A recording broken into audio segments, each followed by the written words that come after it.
A very good evening to you. I am Ryan Broom with the Tuesday, November 28th edition of the CBC Evening News. In our top story, the proposed $200 million sale of the Barbados National Terminal Company Limited to Sol has been provisionally turned down by the Fair Trade Commission. The FTC outlined the summary of its decision in a 4-page release issued late this afternoon. Our Lisa Broom is live with more on this story. Lisa? Thanks, Ryan. Well, the Fair Trading Commission has said no to the proposed sale of the Barbados National Terminal Company Limited to Sol. Well, that's at least for now. The long-anticipated decision was released today via email. The FTC has determined that the application, as it stands, is essentially anti-competitive, and it would only approve it if certain conditions were met. Now, it says the application would have to be adjusted to address the monopoly on import and distribution that Sol would acquire in the transaction. Now, the Commission also wants removed from the application clauses relating to 15-year moratoria on building of new terminal facilities or import depots in Barbados, the issuing of licenses for the storage of gasoline, diesel, fuel oil, and aviation or jet fuels used for industrial and commercial purposes in Barbados, other than those that currently exist, of course, as well as a proposed 32% increase in throughput fees. The Commission is also adamant that BNTCL Holding Limited or any of its affiliates do not acquire an exclusive right of importation of oil products in Barbados. So, Ryan, overall, the FTC says Sol has not proven that the application is not anti-competitive, nor has it shown it is willing to address certain issues in the application. It adds that based on these factors, it could only decide against the proposed merger transaction in its present form. It says, however, it will assess any substantially altered transaction, including a relevant amended agreement which may be placed before it. Now, we contacted Rubis, and when we did, officials confirmed that they had received the decision, but late this afternoon, and that they are in the process of reviewing it. And as you know, we're also waiting on word from Sol, and we'll bring that to you as soon as it comes to hand. Ryan? Thanks, Lisa. Well, in other news tonight, mandatory registration of both farmers and vendors is on the cards as a fight against pre-deal larceny in Barbados continues. Minister of Agriculture, Food, Fisheries and Water Resource Management, Dr. David Estwick, made the disclosure today as he tabled the Protection of Agricultural Products and Livestock Bill. Dr. Estwick says registration is a necessary step in efforts to protect and further the agricultural industry. He says it also has positive ramifications for public health. There is no consumer in Barbados who is not going to understand what it is we are trying to do today to help protect them by asking that those persons who are going to be selling them something to eat, that there is a provision in place to be able to trace back any possible potential risk to their health in Barbados. In addition, the capacity of the Royal Barbados Police Force to combat pre-deal larceny will be expanded through the introduction of uniform wardens as part of the legislation. Among their duties, there will be inspection of farmers and vendors' registration credentials and certificates of purchase. The pre-deal larceny wardens will also be able to stop and search vehicles and apprehend people reasonably suspected of committing an offense under the Act. The pre-deal larceny warden has the ability to, where on reasonable grounds, to suspect that a person has contravened the provisions of the Act, the warden may stop a vehicle and upon informing the person in charge of the vehicle may search the vehicle or search any parcel or package of any kind found in the vehicle, seize any agricultural products or livestock which may be found in the vehicle during the search executed by the warden. And Mr. Speaker, the pre-deal larceny warden may arrest a person who commits an offense on this Act. Well, in her response, opposition leader Mia Motley says while the Barbados Labour Party supports many of the administrative aspects of the Protection of Agricultural Products and Livestock Bill, a lot of work has to be done on it before they can offer full support. Ms. Motley questioned the timing of the bill and says the Democratic Labour Party should have met with select committees before tabling it. She says wide consultation is necessary for a comprehensive and effective legislation. I am saying to you, sir, this is bad legislation. This is bad legislation. And it needs to be withdrawn We have a problem with predial larceny in Barbados. The Barbados Labour Party is ready to join arms with the government to fight it, and until the legislation can be cured, we will work with the minister on the administrative acts, the predial larceny hotline. Give us the number today, and we will circulate it all across Barbados. I want it today. Give us the information on the predial larceny desk where the people can go, and I'll send people up there tomorrow. Help us. Attorney General Adriel Brathwaite is defending the country's status as a standard bearer for good governance and low corruption. He was addressing distinguished guests at the Sir Winston Scott Memorial Lecture. The Attorney General's comments come amid suggestions from at least one opposition member of Parliament that corruption in Barbados had reached unprecedented levels. He says Barbados scores at a very high level in these areas and maintains the country continues to uphold democracy and good governance. Our governance systems are rooted in a supreme constitution, a freely elected parliament, and an independent judicial system. To these three, one can add a free press, a professional police force, vibrant trade unions, thriving civil society groups, and NGOs. These entities can perform their duties in our country, free of victimization and political interference that abound elsewhere. Now, Mr. Brathwaite, however, also identified some weaknesses. Barbados has just completed its fourth round mutual evaluation by the Caribbean Financial Action Task Force. There is some weakness identified in our anti-money laundering and terrorist financing regimes, and these will be addressed. Similarly, government is looking at our overall governance structure with a view to strengthening same within our defined present financial resources. There will soon be at least 8 government-owned electric vehicles being driven on the roads of Barbados. This is a product of the launch of a pilot project under the Public Sector Smart Energy Program. Managing Director of Mega Power Limited, Joanna Edgell, is hoping that through this project, the taxes on these vehicles will be reduced. The road tax itself is more than double a like-for-like gasoline equivalent. Electric vehicles are the only vehicles that can help the government to achieve its target by 2027 of 75% of energy generated from renewable sources. The batteries in electric vehicles have the capacity to act as a big sponge to absorb excess renewable energy and release as the grid requires.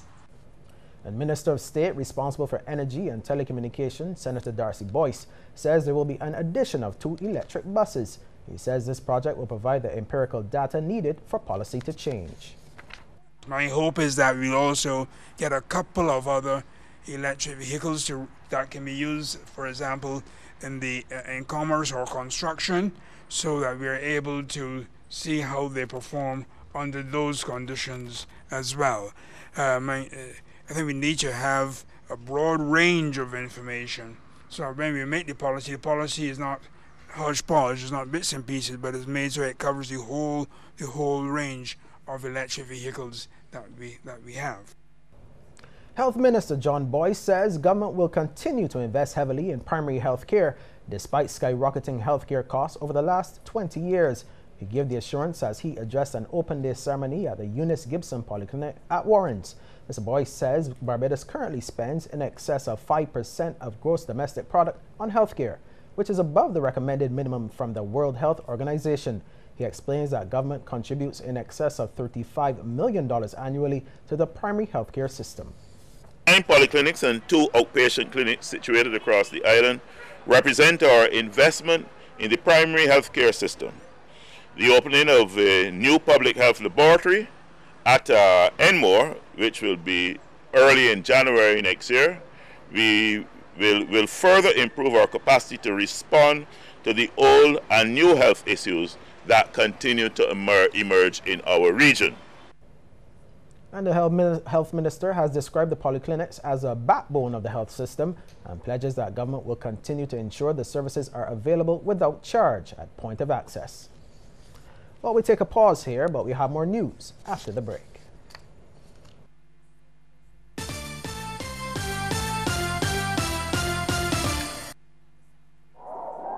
Hey there!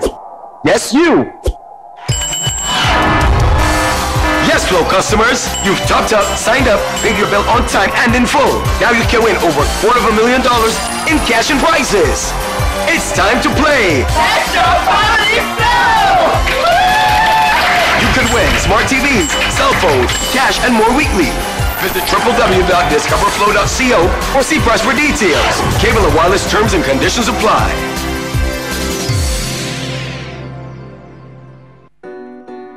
It started with my love for making things.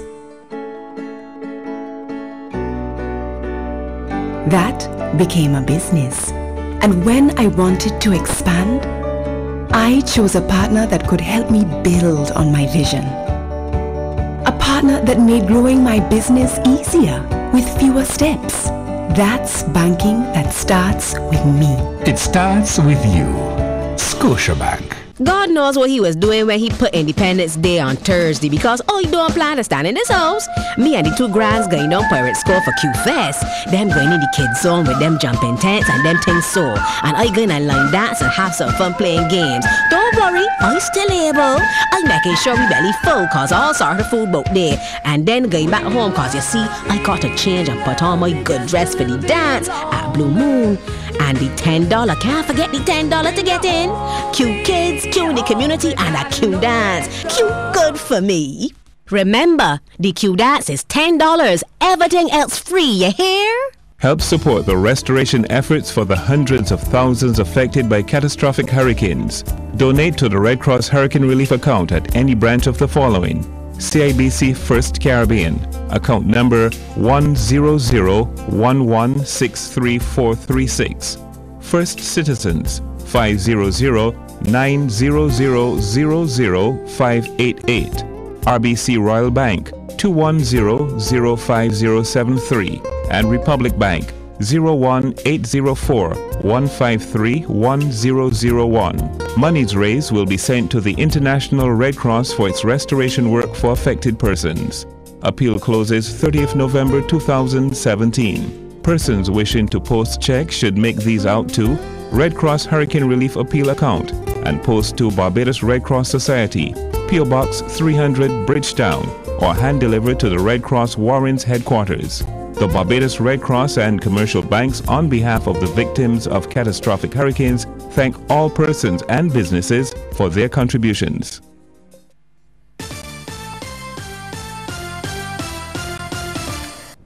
Welcome back. Well, Education Minister Ronald Jones has been defending the country's teachers. He says too often society burdens them with the sole responsibility of raising the youth. And society places too many burdens on the backs and shoulders of teachers. Get to the school must do this, the school must do that, the school must do the third, the fourth. No! Impossible. You are killing the teachers by the burdens that you keep putting on the backs of teachers. Well, Minister Jones was speaking at the Ellerslie School during a ceremony to launch the school's sixth form. The Education Minister believes that the society as a whole must take charge in the care and development of young people. Responsibility must be all-enveloping for everybody. A society has to know how it wants to treat its peoples. The good, the bad, and the indifferent. It is as a result of the presence of the bad and the indifferent that we will determine how good we are. Just a few moments ago, Prime Minister Frondel Stewart spoke in Parliament on the Protection of Agricultural Products and Livestock Bill. He completely rejects the notion that it will criminalize Barbadians. He said that the Democratic Labour Party has a long history of addressing predial larceny. A piece of legislation cannot criminalize a thief. He was a thief before the legislation, or even without the legislation. So, all the legislation is doing is making provision for the punishment of the thief. But he's a thief already. All of those people across Barbados who complain about their crops being stolen and so on, Somebody was caught in at some plantation in St. George recently at 2 o'clock in the morning, carrying away people's crops. He doesn't, no legislation can criminalize that individual. He's a criminal already. He's a thief already. And the only change that is being made here is to make sure that you can catch him now and punish him. Greater emphasis is being placed on improving the environmental state of schools across the country. This time, the focus was on retiling the floors of several classrooms of the Arthur Smith Primary School. The project was a donation by the Rotary Club of Barbados South, and President Hernan Thani says he was instantly moved to help after learning of the school's plight. After hearing a few comments from people of certain things that they like to have done in the community, we realized that, and I was shown this school, I realized that this project was really a very special one. The classroom from 4 or 5 to 7, the particular classroom, the floor was really in a very bad state. And seeing the environment of the classroom and the children run around, the dust starts to, and I said that is going to be a health issue for the kids, inhaling that dust. So right away I felt this is the project that I should take on as our special project. Mr. Thani joined several other Rotarians, including District Governor Wadi Soma, for a tour of the remodeled classrooms. The project, which cost close to $40,000, was completed in 3 weeks' time, just before school resumed in September. Principal Jennifer Hoyt expressed gratitude to the representatives for making the environment one that is more conducive to learning. For their contribution, but the timeliness with which it was done. It was quite pleasant for us, and especially the members of the 4 to 5 age group, teachers and children, to come into such spanking surroundings for the new term. While most organizations rush to the aid of hurricane-affected countries in the immediate aftermath, at least one entity is focusing on more long-term projects. Word of this from Governor of Rotary International District 7030, Wadi Soma. Mr. Soma is in Barbados assessing the projects being undertaken by the various Rotarian clubs. Our focus as a Rotary will be on more rebuilding. Yes, there's been some first response by the different clubs in the different areas around Dominica especially, and it was needed, but in fact we're looking for long-term projects like rebuilding schools, rebuilding infrastructure whatsoever, and yes, so by next year we will go back to Dominica and see how we can rebuild. In other news now, preparation for the second edition of the Barbados is Music concert seems to be going well, just days before the national showpiece. When our crew visited the gymnasium site of the event slated for tomorrow night, final touches were being done to make sure everything was running the way it should. One of the acts on the card is a splash band, and drummer Mike Hulsmeyer, now of Red Boys fame, is pumped about their return to the stage. It's really nice, to come back together and do this. This is probably about the 6th or 7th time since we disbanded in 1995 that we've come back together. And, it's nice to be able to do something that you did years ago. I had a lot of fun and gave people a lot of joy. Hopefully we'll be able to recreate that.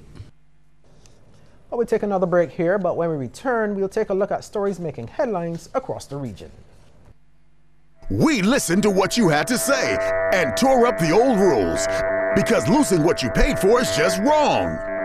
Now lost data and talk are a thing of the past. Only Digicel gives you unlimited rollover data and talk. Just buy and renew your Quick Pick bundle before it expires and keep what's rightfully yours. Never lose what you don't use. Go to My Digicel app to bundle up and roll over today. Digicel.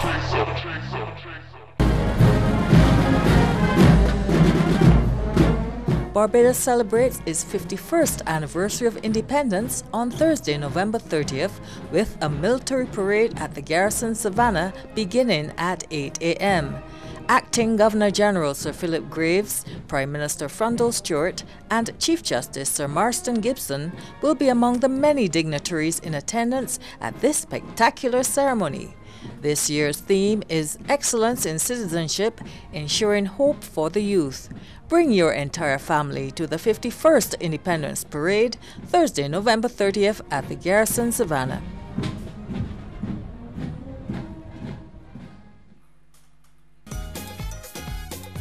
Yeah man, Azerbaijan. This is Lil Rick, and the Live Up campaign is urging you to come out and support all the Caribbean people affected this hurricane season. Come out and show some love and support. Live up with the Caribbean people. Love, protect, and respect. Yes! Oh, live up now! Get real!